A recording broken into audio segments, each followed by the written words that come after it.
చదువుకుందాం. నిర్గమకాండము 20వ అధ్యాయం 12వ వచనం. మీ దేవుడైన యెహోవా నీకు అనుగ్రహించు దేశములో నీవు దీర్ఘాయుష్మంతుడు వదనట్లు నీ తండ్రిని నీ తల్లిని సన్మానించుము. హల్లెలూయా. అలాగే యెషయా గ్రంథము 46వ అధ్యాయము 4వ వచనం. ముదిమి వచ్చే వరకు నేను ఎత్తుకుని వాడును నేనే, తల వెంట్రుకలు నెరిగే వరకు నేను ఎత్తుకుని వాడును నేనే చేసి ఉన్నాను, చంక పెట్టుకుని వాడను నేనే. హల్లెలూయా.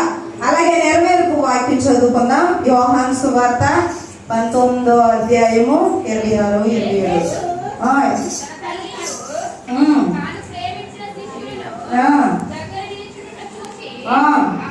అమ్మా ఇదిగో నీ కుమారుడు అని తన తల్లితో చెప్పాను.